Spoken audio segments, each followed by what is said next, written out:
Aujourd'hui, les dingueries du jour sont les insectes les plus dangereux du monde. D'emblée, si je vous dis que les éléphants ont peur des souris, vous me dites, et alors? On bat les coups, frère. Si je vous dis qu'ils ont réellement les chocones d'une bande de fourmis mal élevées qui cherchent à les bouffer. Les fourmis maniants sont les pires insolents d'Afrique car elles s'attaquent même aux crocodiles bien vivants. Vous vous demandez pourquoi cet idiot de reptile ne se tire pas vite fait de l'endroit pour échapper aux fourmis? Mais il faut caser dans votre petite tête que si pendant qu'il s'échappe, les fourmis qui sont déjà sur lui bouffent ses yeux et rentrent dans son corps, c'est game over, elles vont le bouffer de l'intérieur. Du coup, à force que ses ancêtres se soient fait dévorer par ces petites saloperies durant des milliers d'années, leurs descendants savent que le mieux à faire c'est de bloquer tout accès à leur corps et d'attendre que les fourmis abandonnent et aillent se choper les fesses d'une autre victime. Insectes, serpents, rongeurs et grosses bestioles, tout être vivant qui a trop fait le malin dans sa vie se fera punir par le karma en se faisant positionner sur le chemin de ces machines à éviscérer. Dites-vous qu'elles ne se font même pas chier à manger leurs victimes, ça prendrait trop de temps. Elles crachent de l'acide sur la proie vivante et avalent les tissus qui fondent. Puis elles continuent leur chemin à la recherche du prochain dîner. Zéro pitié, que de la brutalité chez ces fourmis. Les frelons géants. Regardez-moi ce bordel. On dirait le genre de monstre qui victimisait les Power Rangers et les forçait à sortir leur Megazord pour l'affronter, sérieux. Venu tout droit du Japon, le frelon géant est un démon beaucoup trop grand pour ma santé mentale, mesurant près de 6 cm et porteur de l'un des venins les plus dangereux du monde des insectes. Battez-moi sa tête dans...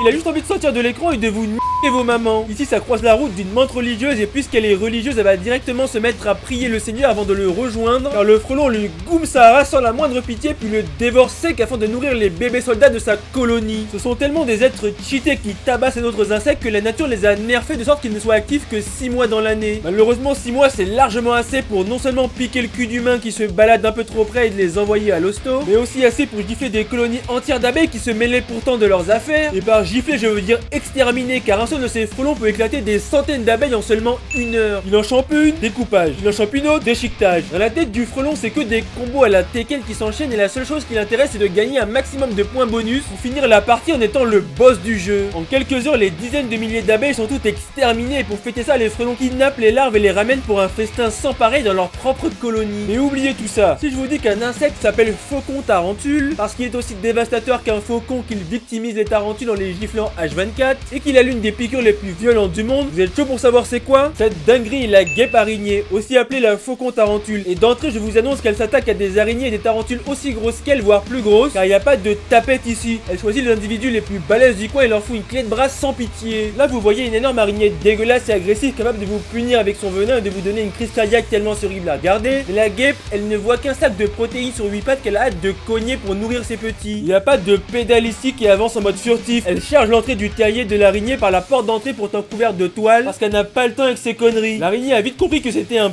bourbier, se casse de là mais la guêpe lui chope son cul en mode eh viens là sale bolo, je vais te tu vas voir. Après de multiples coups au thorax, le venin paralyse l'araignée en l'envoyant dans le coma à perpétuité. Et ensuite c'est simple et bien sauvage. Maman guêpe va planter une larve dans l'araignée paralysée qui va y grandir en la dévorant toute crue de l'intérieur avant de sortir et de devenir une toute nouvelle saloperie tueuse d'araignées. Les ostrides.